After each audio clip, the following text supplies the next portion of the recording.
เห็นรอยขุนตาลครึ่งสวงน้ำตกวังหลวงเพลินไพรหาริพูนชัยฟังใจไม่ลื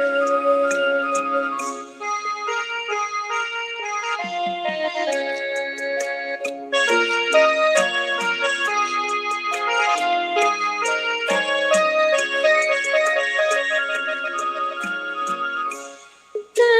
มมาเทวีจอมราชินีสองเสียงองค์พระแม่เจ้าผู้รังทำรงปิ่นอนงหาริพูนชัยทานน้ำทุ่งนาป่าสวยสะพรั่งแม่ทวงล้นฝั่งทั่วแดนป่าสางดังมุนมัดใจเห็นดอยขุนตาลครึ่งสวงแถวชมทำลงเพลินใจหาริพูนชัยฟังใจไม่ลื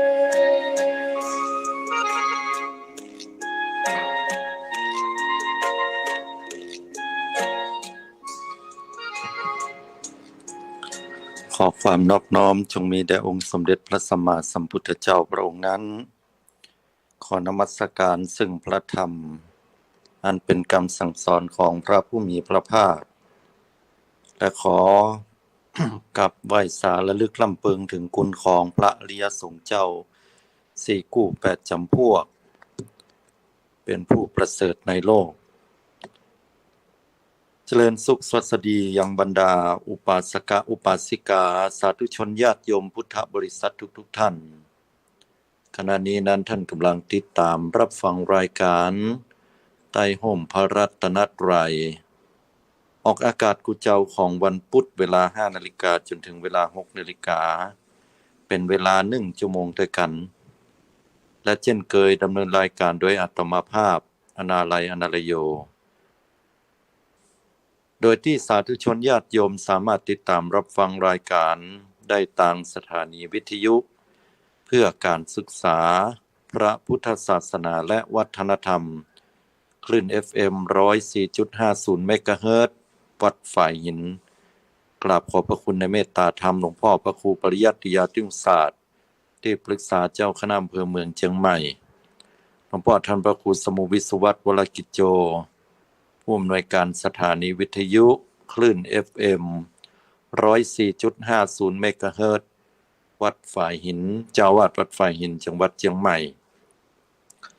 ตลอดจนถึงสถานีวิทยุกระจายเสียงทุกๆคลื่นสถานีที่ได้ลิงก์สัญญาณออกอากาศ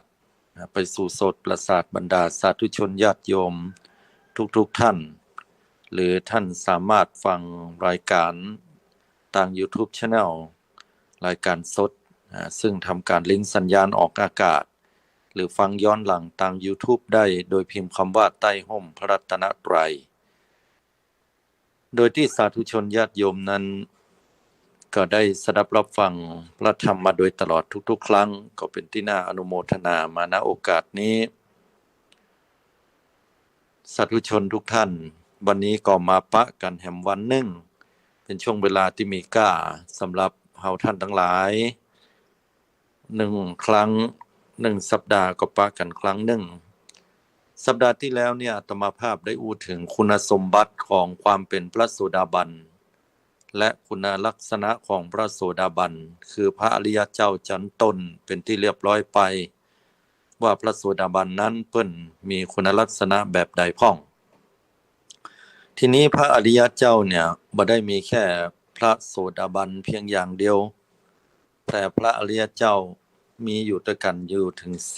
4ขั้นหรือว่า4ชั้นด้วยกันพระโสดาบันนั้นเป็นพระอริยเจ้าชั้นเบื้องต้นที่ถ้าหากว่า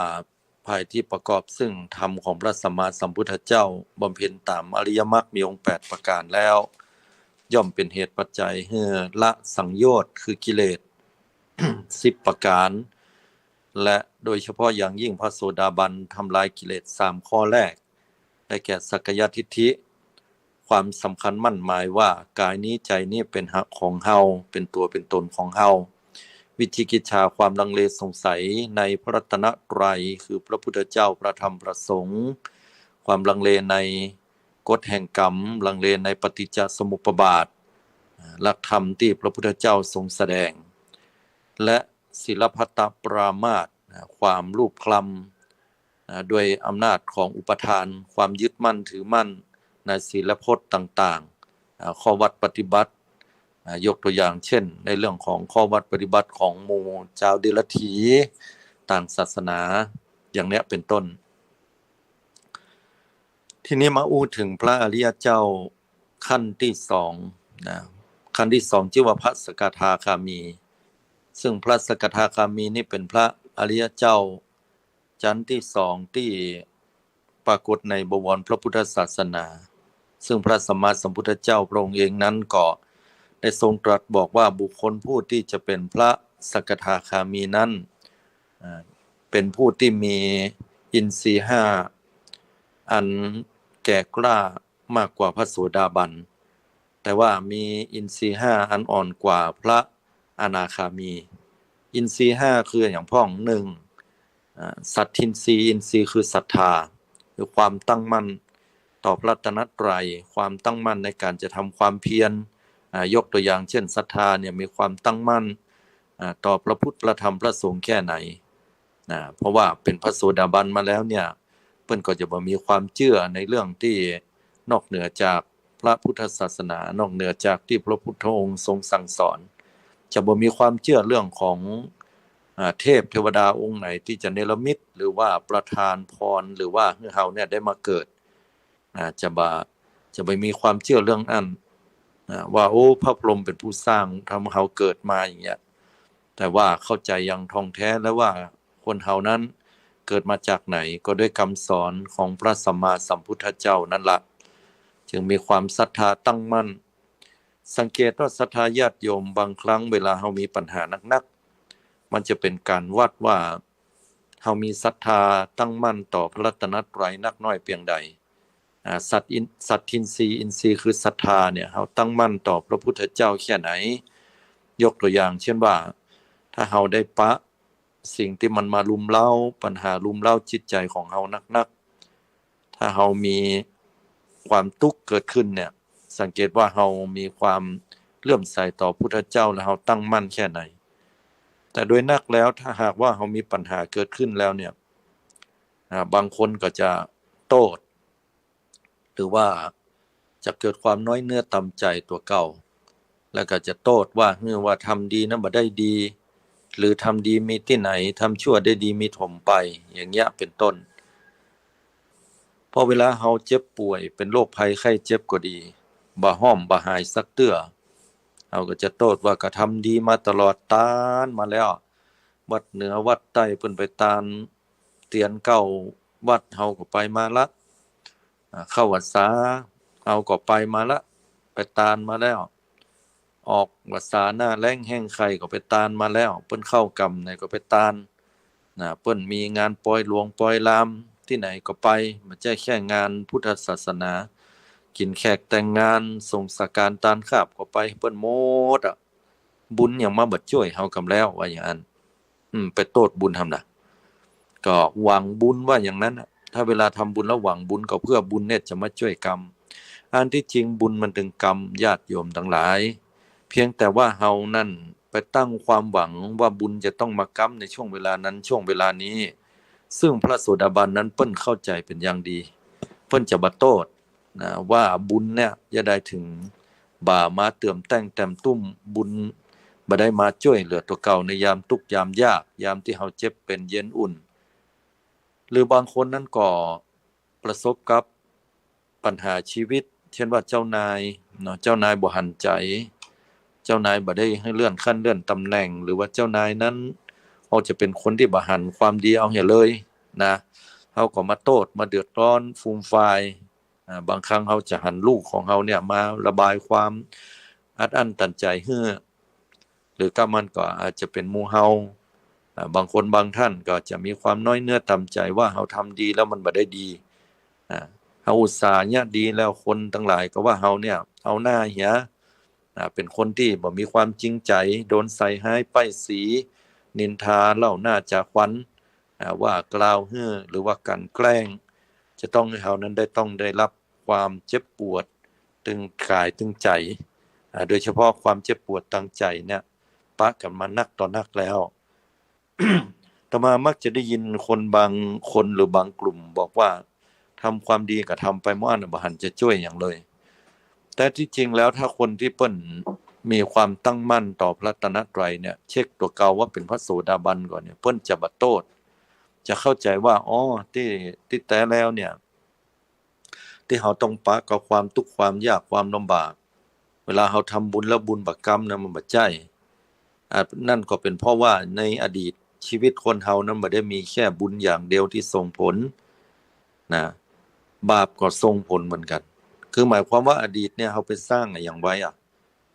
เฮาไปสร้างอย่างไว้เพิ่นบอกว่าเฮาใครฮู้พอปัจจุบันเนี่ยเฮาจะฮู้ว่าเฮาอดีตน่ะไปสร้างอย่างไว้แล้วพุทธเจ้าบอกว่าเฮาจะหนีกรรมหนีเวรตัวเก่านั้นเรียกว่าเป็นไปบ่ได้เลยถ้าเฮายังเวียนว่ายตายเกิดเนี่ยนะเฮาจะต้องปะบ่วันใดก็วันหนึ่งบ่ปีใดก็ปีหนึ่งบ่ชาติใดก็ชาติหนึ่งไอ้เรื่องการที่เฮาจะหนีกรรมหนีเวรของเฮาไปนั้นแล้วก็บ่ต้องได้รับกรรมนั้นบ่มีหนทางใดเท่ากับอริยมรรคมีองค์8ล่ะมรรค8นี่ล่ะช่วยได้ให้พ้นทุกข์พ้นยากถึงนิพพานไปท่านถ้าบ้านแล้ววิบากกรรมเหล่านั้นบอกว่าดีหรือว่าหายตอนเฮาจะบอกว่าเฮาทำบุญมานักแล้วหลายเตื้อ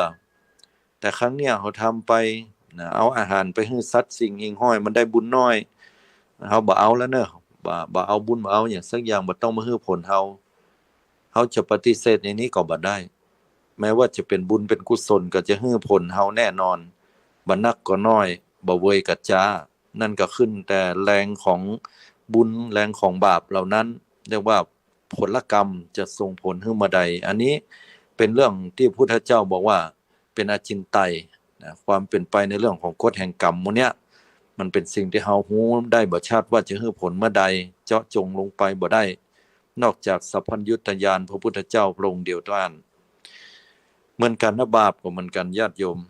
เฮาทำบาปไปแล้วเฮาบอกว่าบาปนี้เฮาเนี่ยไปแล้วเน้อต่อไปเฮาจะบ่รับละต่อไปเฮาเลิกแล้วเฮาจะบ่รับแล้วนะ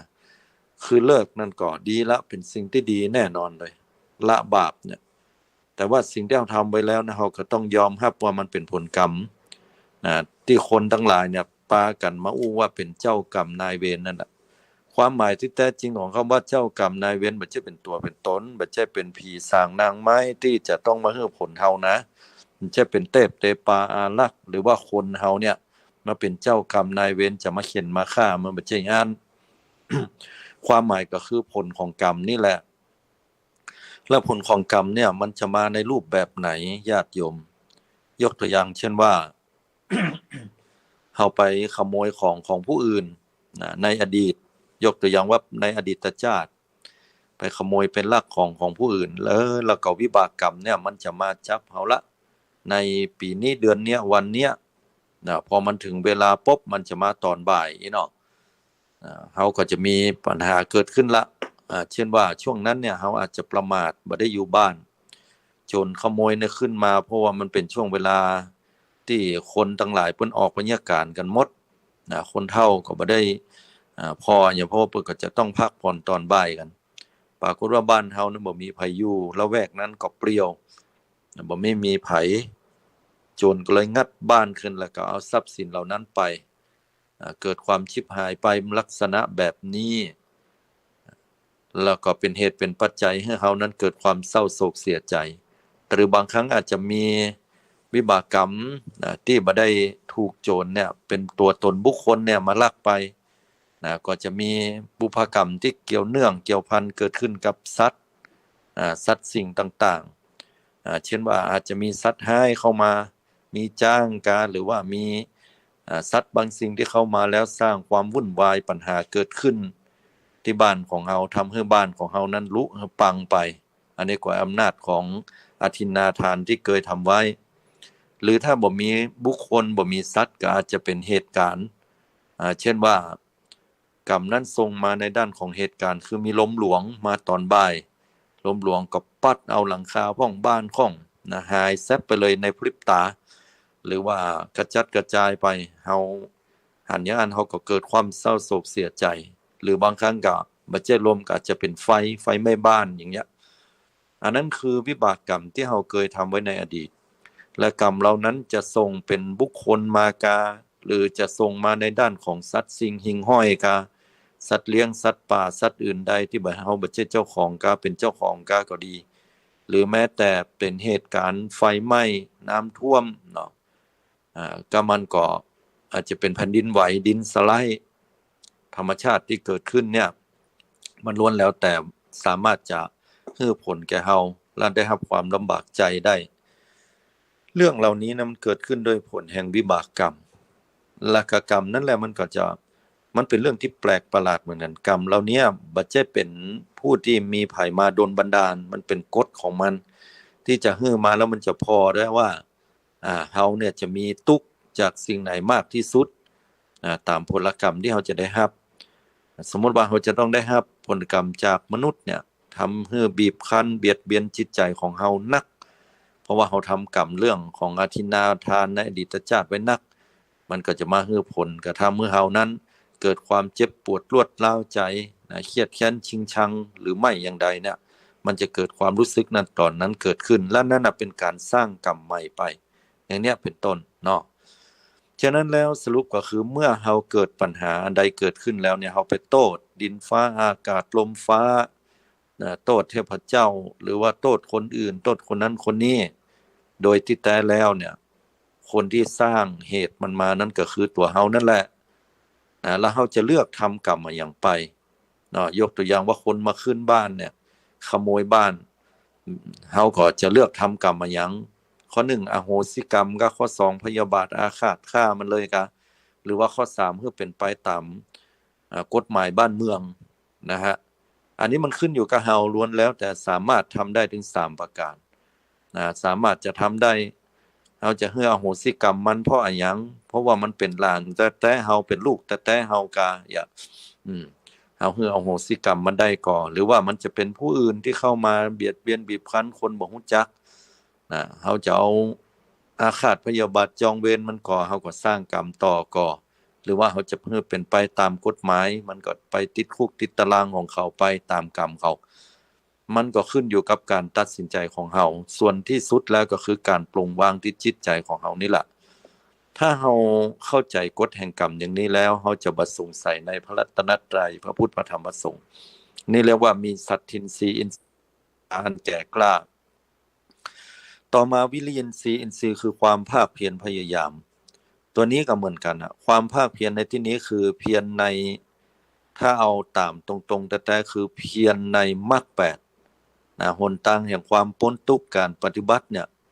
เอายกตัวอย่างง่ายๆตื่นเจ้ามาตั้งใจไว้ว่าประมาณสักตี 4ข้าเจ้าตื่นมาจะส้อยหน้าล้างตาจะไหว้พระนพธรรมและนั่งสมาธิวันละ15ครั้งแต่พอเวลาฝนตกมาซิห้องน้ำก็ไปไกลไปบ่พอก็ตื่นมาเปี้ยจะมานั่งสมาธิก็บ่ได้นอนกำลังนอนรับอุ่นๆอยู่แต่คืนก็รับดึกน่ะเอาไปมามันยากละแล้วก็ปล่อยไปเลยนะอันนี้แสดงว่าวิริยินทรีย์อินทรีย์คือสมาธิขออภัยอินทรีย์คือความเพียรมันน้อยมันหย่อนลงไปนะแต่ถ้าคนที่เป็นพระโสดาบันแล้วเนี่ยวิริยินทรีย์นี่จะมีความแก่กล้าขึ้นนักและยิ่งเป็นพระสกทาคามีอินทรีย์ตัววิริยินทรีย์จะมีนักเพิ่มขึ้นมาแหม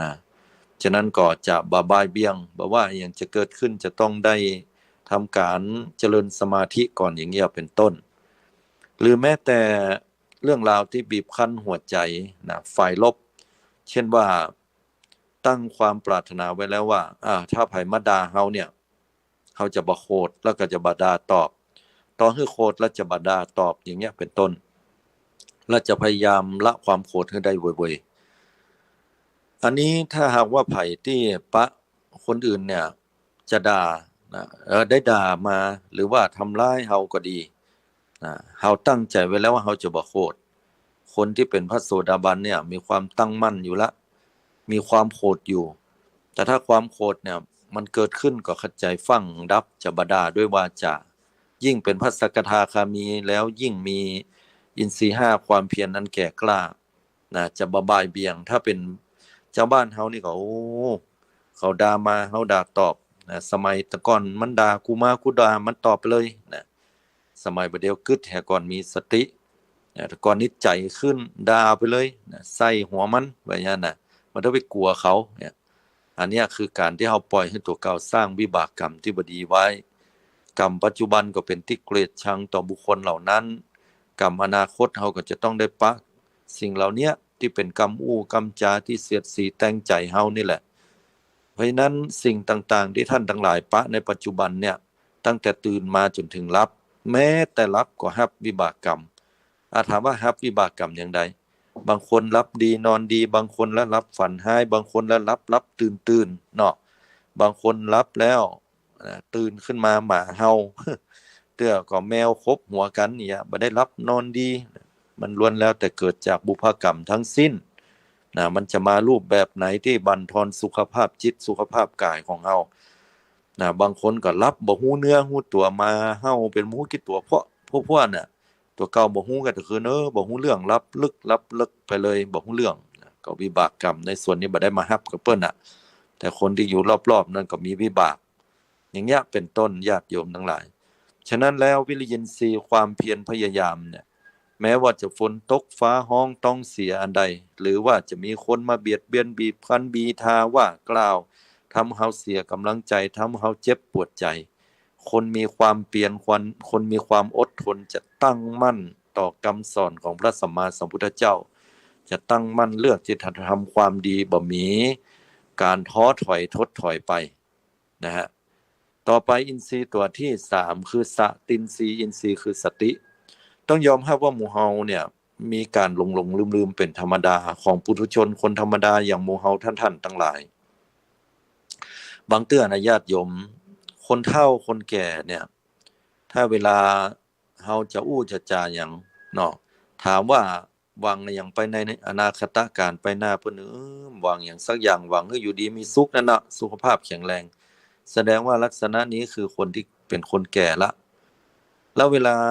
จะไปไหนมาไหนก็ลืมง่ายเนาะลืมง่ายเริ่มลืมกันละบางเตื้อลืมขะแจเอาขะแจไว้ที่มือ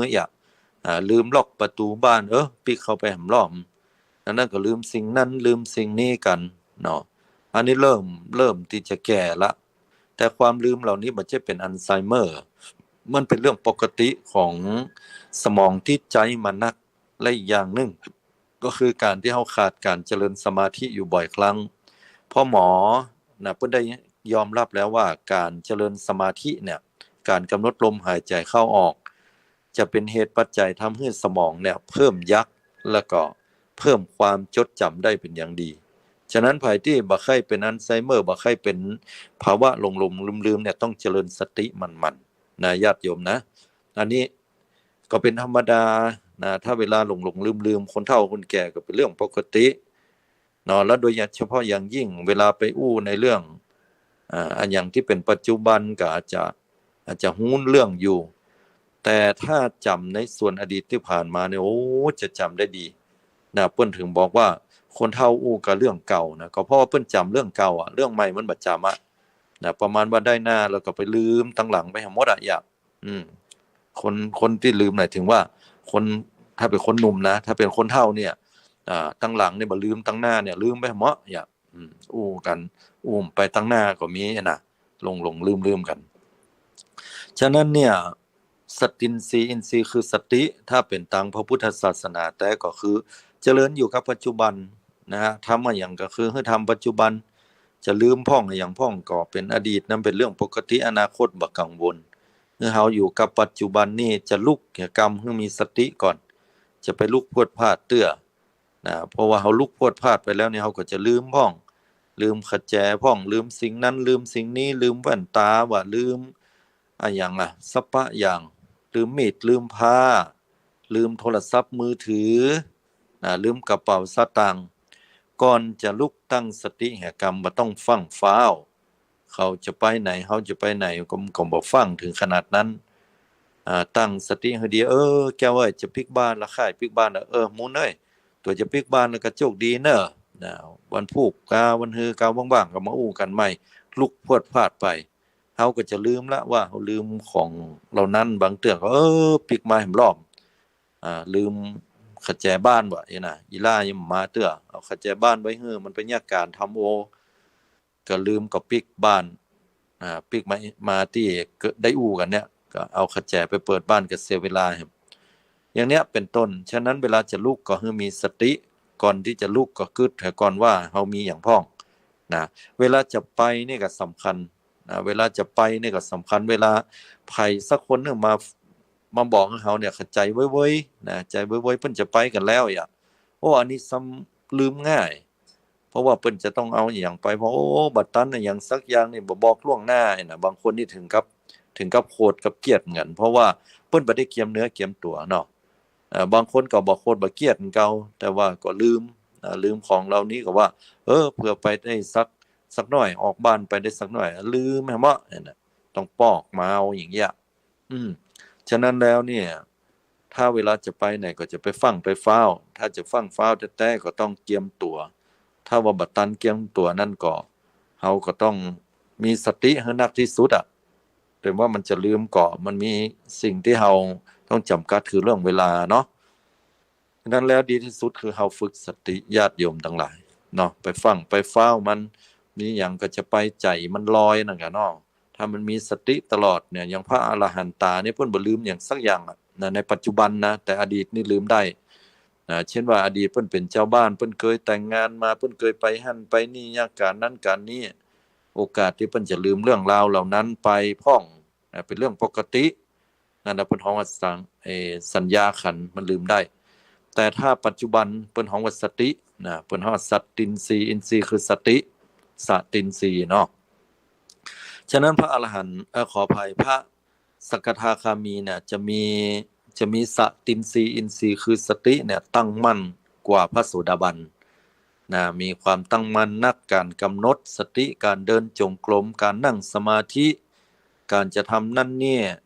การจะลืมในเรื่องต่างๆเนี่ยจะเป็นไปได้ยากบ่ให้บ่ดีบ่ลืมเนาะและต่อมาก็คือสมาธินทรีย์อินทรีย์คือสมาธิของพระสกทาคามีนี่ก็ตั้งมั่นกว่าพระโสดาบันแต่ว่าน้อยกว่าพระอนาคามีอย่างเงี้ยพระสกทาคามีนี่ก็จะมีความตั้งมั่นนักมีสมาธิอันตั้งมั่นจิตใจบ่ค่อยฟุ้งซ่านไปแต่ใดมีความตั้งมั่นเพิ่มขึ้นนักขึ้นกว่าพระโสดาบันเวลาเฮานั่งสมาธิญาติโยมทั้งหลายลองสังเกตคนบางคนนั่งบ่ได้เลยนะ เพราะว่าบ่เคยฝึกเคยฝึกมาก็บ่เป็นท่าคือหมายความว่านั่งไปซะเนี่ยก็มันกืดไปเลยมันกืดมันแอวไปตลอดเลยแล้วก็มาจมว่าเฮาถึงมีบุญไปนั่งมันดึมเป็นเรื่องเป็นราวแล้วยิ่งจะให้เฮาไปนอนวัดนอนวาในกลางวัดสานี่เฮาถึงบ่ไปว่าอย่างนั้น ก็เป็นความเข้าใจผิดว่าทุกคนน่ะถ้าบ่แจ้พระอรหันตาในนะมันก็ฟุ้งไปเป็นเรื่องธรรมดาเนาะมันเกิดขึ้นได้ที่สำคัญที่สุดก็คือว่าคนเฮาเนี่ยมันเกิดสภาวะสิ่งเหล่านี้เพราะสมาธิอันบ่ตั้งมั่นแต่ถ้าพอเกิดความตั้งมั่นแล้วมันจะช้าแต่ส่วนพระสกทาคามีนั้นความตั้งมั่นของสมาธิเปิ้นเวยฟุ้งไปบ่เมินพอนั่งสมาธิแล้วจะนั่งได้เมินแล้วก็จะต้อมได้เวยกว่าพระโสดาบันเบื้องต้นขณะเดียวกันก็ยังสามารถที่จะเวลานั่งสมาธิไปเรื่อยๆบางครั้งก็หลงลืมไปแล้วก็ไปคิดเรื่องอื่นแต่คิดบ่เมินก็ตัดได้เวยสมาธิจะตั้งมั่นกว่าอันนี้คือพระสกทาคามีเนาะและสุดท้ายปัญญินทรีย์อินทรีย์คือปัญญาของพระสกทาคามีก็จะมีนักกว่าพระโสดาบันขึ้นไปการพิจารณาความรู้แจ้งต่างๆเรื่องราวอย่างต่างๆเนี่ยจะพิจารณาหันได้ชัดเจนกว่าหันได้ว่องไวกว่ามีปัญญาอันเฉียบแหลมตัดได้ไวกว่ายกตัวอย่างพระโสดาบันเวลาญาติพี่น้องตายเนี่ยพระโสดาบันเศร้าโศกเสียใจให้ค่ำควรพิไลลำพันธ์แต่พระสกทาคามีนี่ให้เหมือนกันแต่ว่ากรรมเดียวกันหรืออาจจะบ่ให้แต่เสียใจ นะรู้สึกว่าตัวเก่าเสียใจแต่ก็บ่หันน้ำตาให้เกิดขึ้นอย่างเนี้ยเป็นต้นเนาะอันนี้ก็ถือว่าเป็นพระสกทาคามีนะอันนี้พระสกทาคามีเนี่ยมีคุณสมบัตินะแบบไหนพระสกทาคามีเนี่ยมีคุณสมบัติที่แตกต่างจากพระโสดาบันขึ้นมาแห่งขั้นหนึ่งนั่นก็คือว่าพระโสดาบันเนี่ยทำลายกิเลส3ข้อเนาะกิเลสมี10ข้อหรือว่าสังโยชน์เครื่องร้อยลัดจิตใจเนี่ยมันมี10ข้ออันเดียวกันทำลายกิเลส3ข้อทบทวนให้น้อยเนาะคือสักกายทิฏฐิความสำคัญมั่นหมายเข้าใจลงผิดคิดว่ากายนี้ใจนี้หรือว่ารูปนามหรือว่าขันธ์5เนี่ยเป็นตัวเป็นตนของเฮาที่จริงมันบ่ใช่เฮาบ่ใช่ตัวตนของเฮาเนาะมันมีเหตุปัจจัยเกิดมันก็เกิดบ่มีเหตุปัจจัยเกิดมันก็บ่เกิดนะอย่างเนี้ยเป็นต้นสกทาขออภัยข้อที่2ข้อที่2คือวิจิกิจฉาความลังเลสงสัยความลังเลสงสัยในพระพุทธพระธรรมพระสงฆ์เนี่ยแล้วก็บ่มีความลังเลสงสัยละข้อที่3ศีลพัตตปรามาสความเป็นผู้ที่ถือศีลพจน์ยึดมั่นถือมั่นด้วยอุปทาน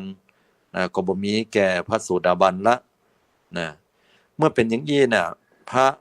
ผู้ที่เป็นสกทาคามีคือทำราคะโทสะโมหะให้เบาบางเพราะว่าทำกิเลส3ข้อเนี่ยให้หมดไปแล้วเหมือนพระโสดาบันนะและยังสามารถที่จะพัฒนาจิตตัวเก่า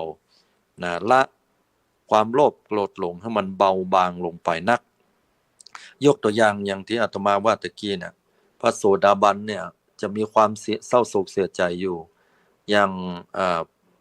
นางวิสาขามหาวัสสิกาเนี่ยได้เสียหลานสาวตัวเก่าไป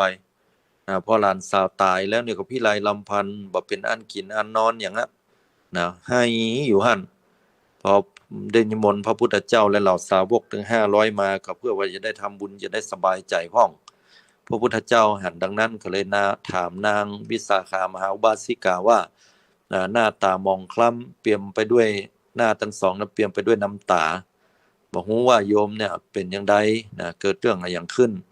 นางวิสาขาก็เลยตรัสตอบทูลถวายพระพุทธเจ้าว่าข้าแด่พระองค์ผู้เจริญหลานสาวของข้าพระองค์นั้นได้สิ้นชีวิตไปก่อนวัยอันควรข้าพระองค์ก็เลยเสียอกเสียใจพุทธองค์ก็ทรงตรัสเป็นธรรมะเป็นเครื่องปลอบใจเป็นเครื่องหันแจ้งในสัจธรรมว่าจะวางอย่างในสังขารร่างกายเหล่านี้ที่มีความเกิดขึ้นตั้งอยู่สุดท้ายก็ต้องดับไปเหมือนที่ท่านทั้งหลายผู้เป็นโสดาบันเข้าใจแล้วบ่ใช่กาอย่างน่ะเพิ่นก็บอกให้ตัดอกตัดใจเฮียมันเป็นเรื่องธรรมดาที่เกิดขึ้น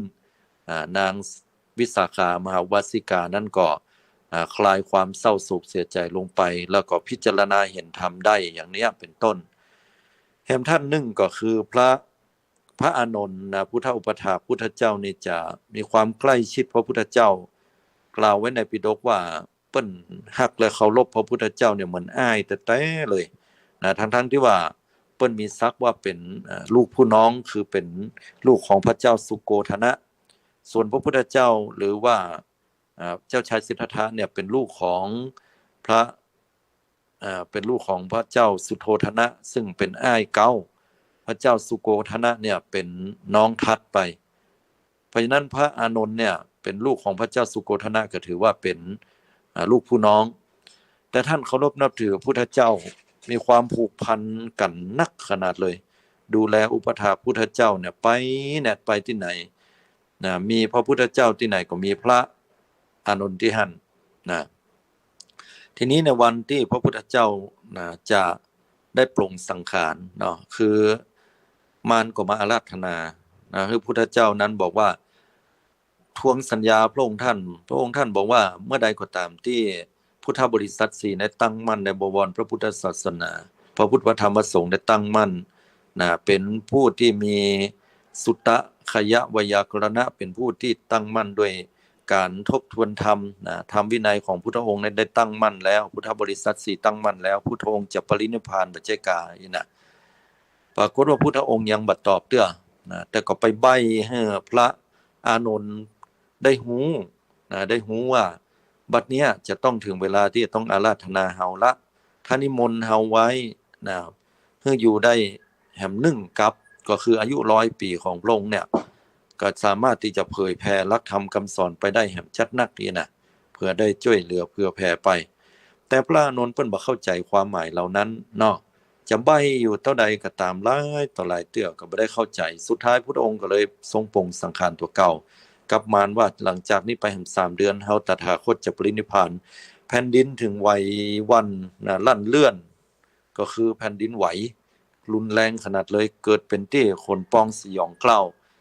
พอเป็นอย่างนี้แล้วเนี่ยบรรดาภิกษุทั้งหลายก็สะดุ้งตกใจเจ้าบ้านก็สะดุ้งพระอานนท์ก็เลยเข้าไปกราบทูลถามพุทธเจ้าว่าเหตุใดถึงเกิดมีแผ่นดินไหวพุทธองค์ก็บอกสาเหตุไว้หนึ่งในจำนวนนั้นคือการปรงสังขารของพุทธเจ้า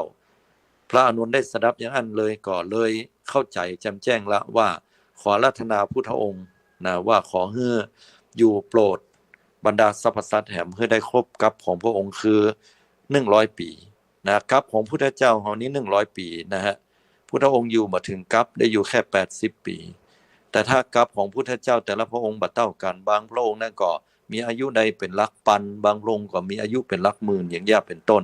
แต่พุทธเจ้าของเฮานี่กับของพระองค์มีอายุได้100 ปีได้เท่ากับ1กับทีนี้พระอานนท์เนี่ยเปิ้นบ่ได้อาราธนาพอพุทธเจ้าได้ตรัสห้ามถึง3 ครั้งก็ทรงได้บอกว่าเฮาเนี่ยได้ใบหรือว่าได้บอกให้เธอไว้นะเป็นนิมิตเปิ้นฮ้องว่าเป็นนิมิตซึ่งพระอานนท์ก็บ่ฮู้เรื่องเนื่องจากว่าพระอานนท์ยังเป็นโสดาบันอยู่นะยังบ่ใช่เป็นพระอรหันต์ที่มีสติอันสมบูรณ์เนาะพอเป็นอย่างนี้แล้วนะพุทธองค์ก็ปรงสังขารแล้วพระอานนท์ก็เลยขอปลีกตัวออกไปแล้วก็ไปรักให้สะอึกสะอื้นด้วยความอาลัยด้วยความเคารพนะต่อพระพุทธเจ้าว่าพระองค์ท่านจะเสด็จดับปรินิพพานไปแล้วเนี่ยเฮายังบ่ได้เป็นพระอรหันตาเลยนะก็เสียอกเสียใจว่าพระองค์จะมาละกันละกาเนี่ยแสดงว่าพระโสดาบันนี่ก็ยังมีความพิไรลำพันธ์ให้โศกเศร้าอยู่แต่ไม่ได้เสียใจในเรื่องของอกุศลสิ่งอื่นใดแต่ก็ยังมีความอาลัยห่วงข้องเนาะในสิ่งที่ตัวเก่านั้นยึดในส่วนฝ่ายของกุศลอยู่ก็เหมือนกันพระโสดาบันอย่างพระอานนท์เนี่ยพออย่างนี้แล้วพุทธเจ้าก็ฮ้องเข้าไปแล้วก็ตรัสปลอบใจว่าบ่มีอุปถากใดนะที่ทำได้ดีที่สุดนะบอกว่าจะอดีตชาติผ่านมาแล้วนะที่เป็นอุปถากที่อุปถากพุทธเจ้าทุกๆพระองค์เนี่ยแม้แต่จะอุปถากพุทธเจ้าไปในอนาคตการไปหน้าจะบ่มีภัยเนี่ยเป็นอุปถากที่ยอดเยี่ยมเท่ากับอานนท์แห่งละเพิ่นว่าเพราะว่าพระอานนท์เนี่ยจะว่ารับก็รับบ่รับก็บ่รับอ่ะคืนหนึ่งไปใจพุทธเจ้าถึง8 ครั้งด้วยความเป็นห่วงเนาะจะไปไหนมาไหนดูแลพอก้อยพุทธเจ้าดีที่สุดนะจะหาอุปถากใดบ่เต้าเพราะว่าก่อนหน้านั้นก็มีอุปถากดูแลพุทธเจ้ามาก่อนแต่ก็บ่มีไผทำได้ดีที่สุดสุดท้ายส่งลงความหันว่าควรจะเป็นพระอานนท์นี่แหละและในที่สุดท่านก็ทำหน้าที่ได้อย่างสมบูรณ์แบบบ่มีอุปถากใดทำหน้าที่ได้ดีที่สุดเท่ากับเปิ้นแล้วพระอานนท์ก็ได้เสียใจเนาะในเรื่องเหล่านี้นี่ก็เป็นเครื่องยืนยันว่าในส่วนของการที่เป็นพระโสดาบันเนี่ยจะมีอย่างที่ยังมีความให้ยังมีความเสียอกเสียใจอยู่เนาะแล้วก็เป็นผู้ที่มีปัญญินทรีย์อินทรีย์คือปัญญาน้อยกว่าพระสกทาคามีพิจารณาหันความเกิดความดับเนี่ยหันอยู่แต่ว่ายังตัดสินใจออกไปเนี่ยมันยังบัดได้ถึง 100% ถ้าตัดใจได้แต่ก็ฮู้ว่าพุทธเจ้าจะปรินิพพานก็คงจะบ่เสียใจแต่คงจะหันว่าทุกสิ่งล้วนแล้วแต่อนิจจังนี่นะเหมือนค่ำคืนที่พุทธเจ้าปรินิพพานทรงสาวกของพระพุทธเจ้าที่เป็นพระอรหันตาทั้งหลายนั้นก็บ่ได้มีความเสียใจอันใดแต่ปลงได้เข้าใจอย่างชัดแจ้งว่าทุกสิ่งทุกอย่างเกิดขึ้นตั้งอยู่ระดับไปแม้พระสัมมาสัมพุทธเจ้าพระองค์ท่านเนี่ยจะเป็นถึงศาสดาเอกของโลกแต่สุดท้ายแล้วก็ยังต้องปรินิพพานไปอย่างเนี้ยเป็นต้นนะฉะนั้นศรัทธาญาติโยมจะเห็นความแตกต่างดังนี้พระสกทาคามีเนี่ยก็ทำราคะโทสะโมหะราคะคือความยินดีพอใจในกามคุณ5รูปเสียงกลิ่นรสสัมผัสอย่างต่างๆเวลาเปิ้นไปหันสิ่งต่างๆเนี่ยอย่างโสดาบันเนี่ยใครได้อย่างแล้วเนี่ยก็แตกต่างจากปุถุชนคนธรรมดาอย่างหมู่เฮาเนาะอย่างชาวบ้านหมู่เฮาใครได้อย่างเนี่ยมันมีอยู่2อย่าง1ก็คือใครได้แล้วเนี่ยจะหาวิธีไปได้สิ่งนั้น ยกตัวอย่างว่า ไปหั่นสายคอนะสายคอสักเส้นหนึ่งนะแค่ได้แตะแค่ได้ว่าก็พยายามเก็บหอมรอมริบมาก็ดีหรือยืมตังแม่ยืมตังไผมาก็ดีอย่างก็ดี แล้วก็ไปซื้อ หรือว่าใช้วิธีผ่อนเอาก็ได้ อันนี้เพิ่นฮ้องว่าได้โดยมาสุจริตแต่หากว่าบางคนอาหารแล้วเนี่ยค่าได้ก็บ่ได้กึดถึงศีลธรรมก้าวล่วงศีลธรรมไปก็ทำการไปปล้นไปจี้ไปลักแมทของเปิ้นลักษณะนี้เปิ้นฮ้องว่าการสร้างวิบากกรรมฝ่ายอกุศลหรือบาปแต่พระโสดาบันนั้นมีความอยากแค่ได้เหมือนกันแต่เวลาแค่ได้เนี่ยเปิ้นบ่ทำบาปปฏิเสธการปฏิบัติเพื่อการลักการชิงการแมทเอาของเปิ้นนะการช่อชนเอานี่เปิ้นบ่ยะแต่เปิ้นจะหาวิธีแค่ได้นะยังมีความอยากได้ด้วยตาที่หันรูปเป็นกามราคะตัวนั้นอยู่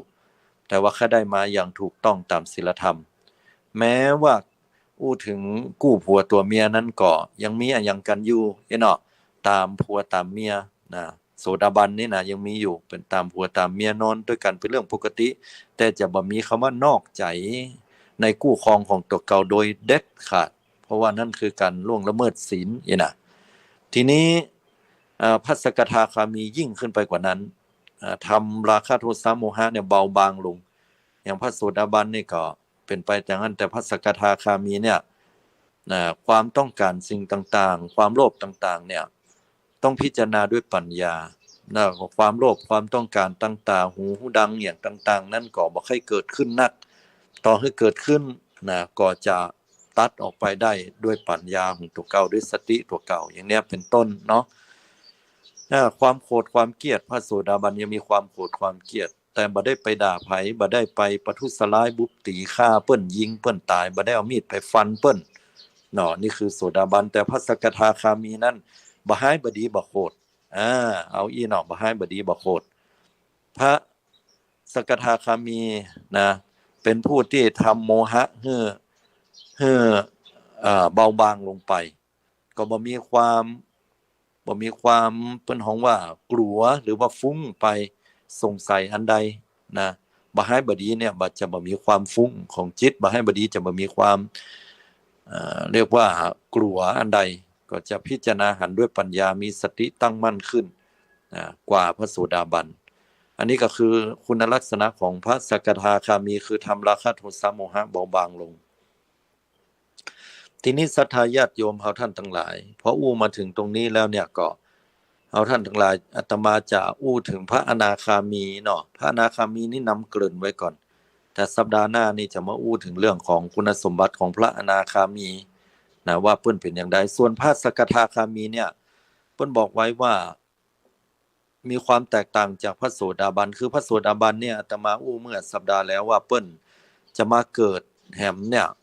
ถ้าปัญญาปัญญาอันเบาก็จะมาเกิดสู่กามธาตุนี่แหมหรือว่าบนโลกใบนี้สวรรค์แหม6ชั้นเนี่ยเวียนว่ายแต่เกิดนี่แหมประมาณสัก7ชาติที่7หลังจากนี้แล้วก็จะเป็นพระอรหันต์แต่ถ้ามีปัญญาอยู่ระดับปานกลางก็จะมาเกิดแหมประมาณ 3-4 ชาติแล้วก็นิพพานไปเป็นพระอรหันต์ในภพภูมินั้นแต่ถ้ามีปัญญาอันแก่กล้าก็จะกลับมาเกิดบนโลก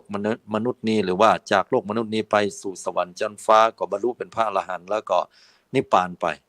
อันนี้เรียกว่าพระโสดาบันส่วนพระสกทาคามีเนี่ยในอัตถกถาธิปณีเปิ้นกล่าวไว้ถึง5คุณลักษณะก่อน5อย่างพระสกทาคามี1ก็คือบรรลุเป็นพระโสดาบันในชาตินี้ที่มนุษย์แล้วก็บำเพ็ญความเพียรบรรลุเป็นพระอรหันต์และนิพพานในชาตินี้ในมนุษย์เนี่ยชาตินี้เลยอันนี้เป็นลักษณะเป็นแบบที่1ของพระสกทาคามี2เป็นพระโสดาบันบรรลุในความเป็นมนุษย์นี่ละพอตายไปปุ๊บไปเกิดบนสวรรค์ก็ไปบำเพ็ญความเพียรและเป็นพระอรหันต์ที่หั่นแล้วก็นิพพานที่สวรรค์นั้นอันนี้คุณลักษณะรูปแบบที่2รูปแบบที่3ตายจากนี้แล้วปรากฏว่าไปเกิดเป็นพระสกทาคามีบนสวงสวรรค์แล้วนะขออภัยบรรลุเป็นพระสกทาคามีบนสวรรค์ก่อนเนาะบรรลุเป็นพระสกทาคามีบนสวรรค์แล้วบำเพ็ญความเพียรบนสวรรค์ได้เป็นพระอรหันต์บนสวรรค์นั้นก็นิพพานไปนี่นะ ต่อมาบุคประเภทที่สี่นะบำเพ็ญความเพียรบรรลุเป็นโสดาบันบนสวรรค์และตายแล้วมาเกิดบนโลกมนุษย์นะมาบำเพ็ญความเพียรแห่งเป็นพระอรหันต์บนโลกมนุษย์และนิพพานไปอันนี้คุณลักษณะที่สี่และคุณลักษณะที่ห้าก็คือบำเพ็ญความเพียรเป็นพระโสดาบันในโลกมนุษย์เกิดที่มนุษย์แล้วตายไปแล้วไปบำเพ็ญความเพียรต่อบนสวรรค์ยังบ่ได้บรรลุธรรมเป็นพระอรหันต์เตื้อตายจากความเป็นเทวดาบนสวรรค์แล้วลงมาเกิดโลกมนุษย์บำเพ็ญความเพียรต่อก็ได้เป็นพระอรหันต์อย่างเงี้ยอันนี้คือประเภทที่สามและในพระไตรปิฎกที่กล่าวถึงเนี่ยหมายถึงประเภทที่ห้าเนี่ยสุดท้ายเนี่ยที่อูไปนี้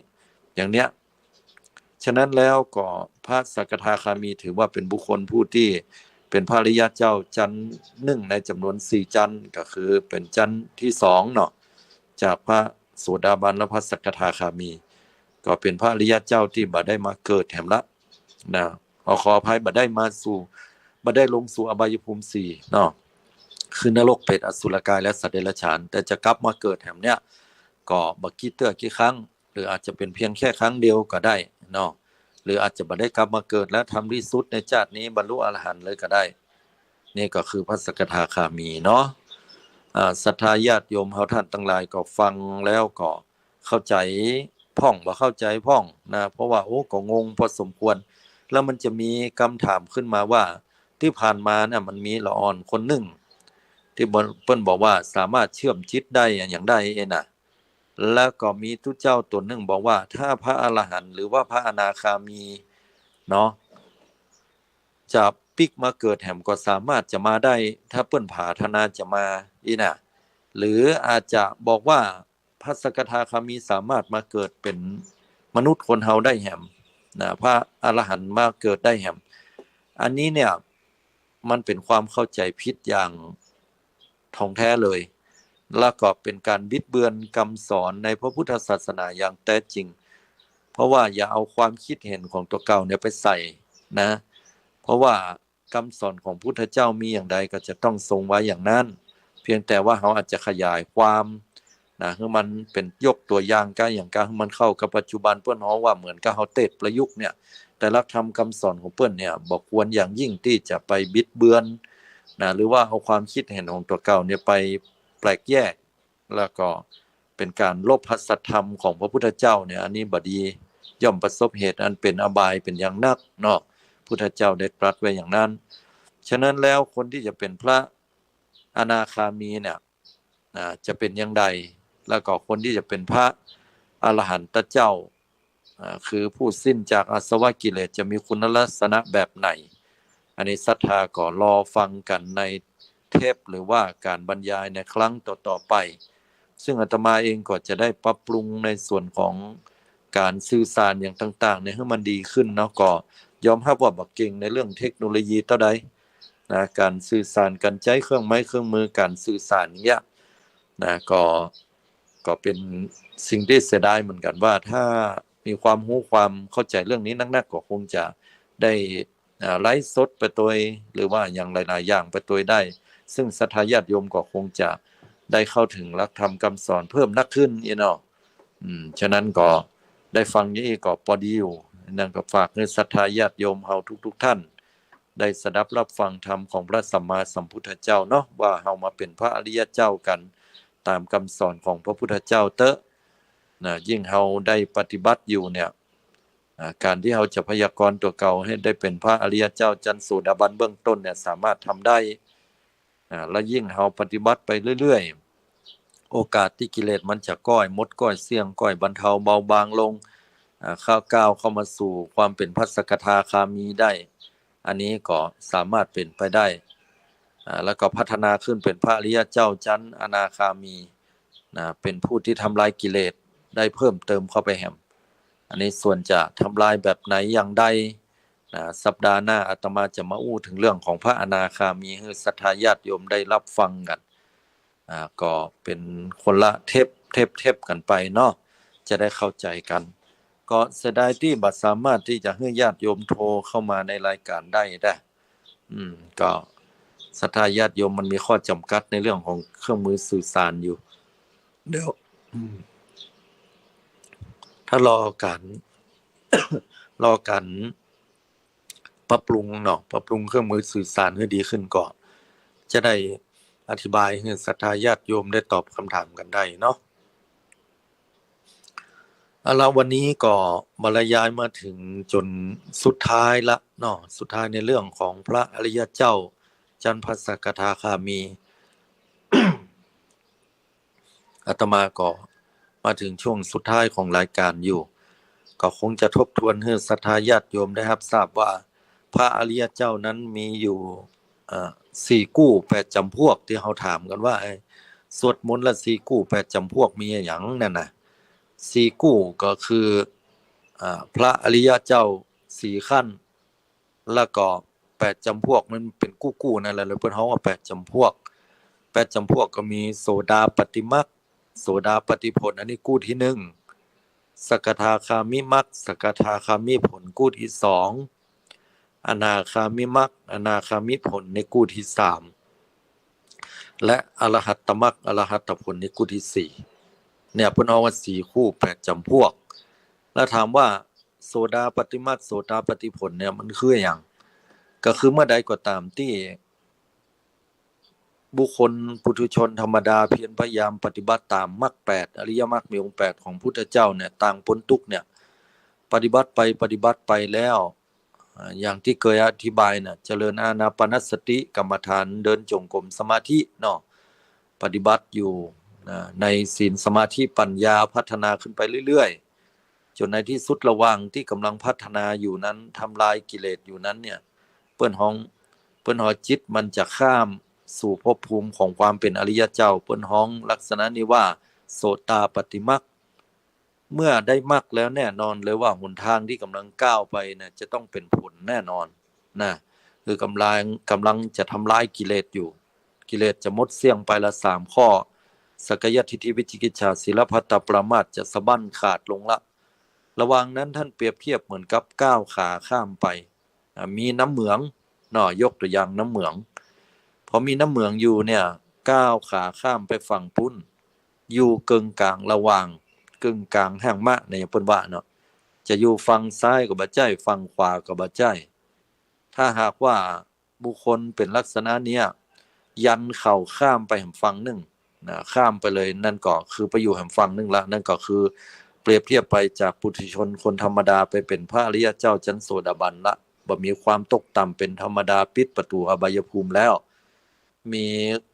การจะตรัสรู้เป็นพระอรหันต์ในอนาคตเนี่ยอย่างแน่นอนเลยนะ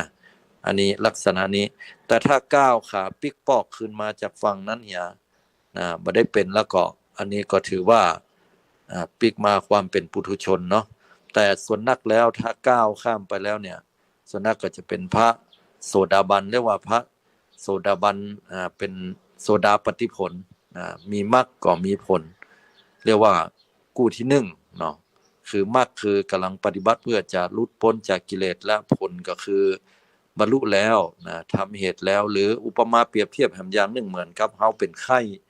แล้วเฮากินยาตัวยาเนี่ยมันไปทำลายเชื้อโรคเชื้อโรคที่เฮาเป็นเชื้อโรคอยู่เนี่ย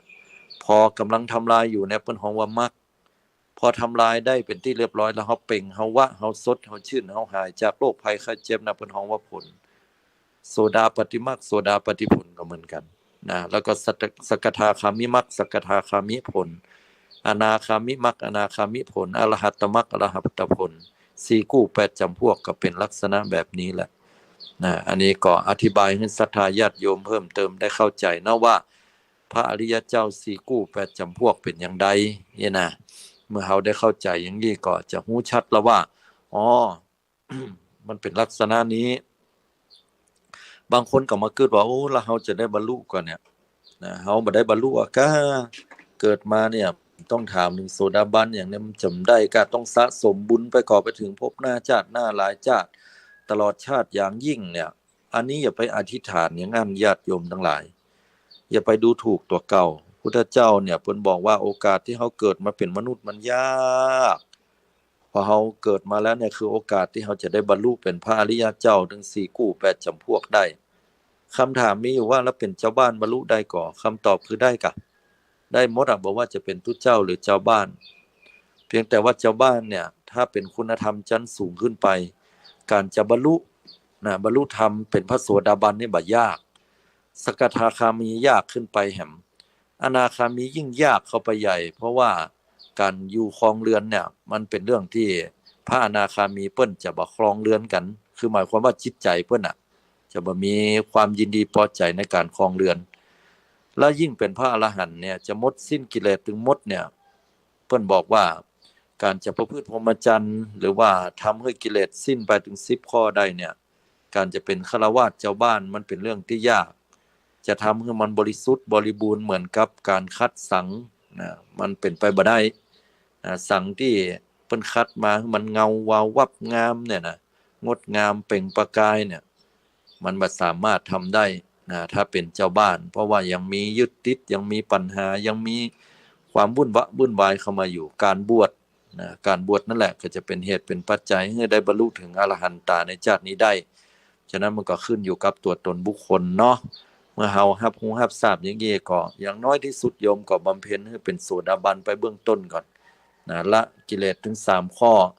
แล้วก็วัดตัวเก่าพออย่างพุทธเจ้าให้แว่นทำวัดไว้อย่างที่สัปดาห์แล้วนะว่าถ้าเฮามีความตั้งมั่นต่อพระพุทธพระธรรมพระสงฆ์บ่เสื่อมคลายแล้วเฮามีศีลบริสุทธิ์บ่ขาดบ่ด่างบ่พร้อยเป็นที่พอใจของพระอริยเจ้าเนาะอันนี้คือพยากรณ์ตัวเก่าว่าเฮาเป็นพระโสดาบันละแต่ไม่ใช่ว่าพอพยากรณ์ตัวเก่าเป็นโสดาบันแล้วปุ๊บเฮาอาจจะเข้าใจผิดก็ได้เพราะณวันหนึ่งเนี่ยเพิ่นบอกว่ามีงัวออกมา5ขานี่ไปไว้อยู่นี่มันใช่โสดาบันละต้นโพออกมาแล้วมันเป็นต้นโพเผือกเป็นใบมันขาวต้นโพขาวก็ไปไว้คอหวยอันนี้มันใช่ละเพิ่นว่าผีสร้างนางไม้อย่างนั้นอย่างนี้ดลบันดาลมาให้ทำเฮาเป็นอันเป็นนี่อันนี้ก็บ่ใช่ละฉะนั้นก็อันนี้ให้แถลงให้ศรัทธาญาติโยมได้เข้าใจเนาะฉะนั้นวันนี้ก็เวลาหมดเสี้ยงไปแล้วก็นำเอารายการใต้ห่มพระรัตนตรัยปิกไปก่อนขอทุกท่านจงมีความสุขสวัสดิ์พิพัฒนามงคลสมบูรณ์พูนผลในลาภยศสุขสรรเสริญเจริญด้วยอายุวันนะสุขภละให้ทุกท่านทุกคนได้ถึงซึ่งความเป็นพระอริยเจ้าถึง4ขั้นตามลำดับตามแต่บุญสมปานตามแต่การสะสมการปฏิบัติของทุกท่านทุกคนด้วยเทอญ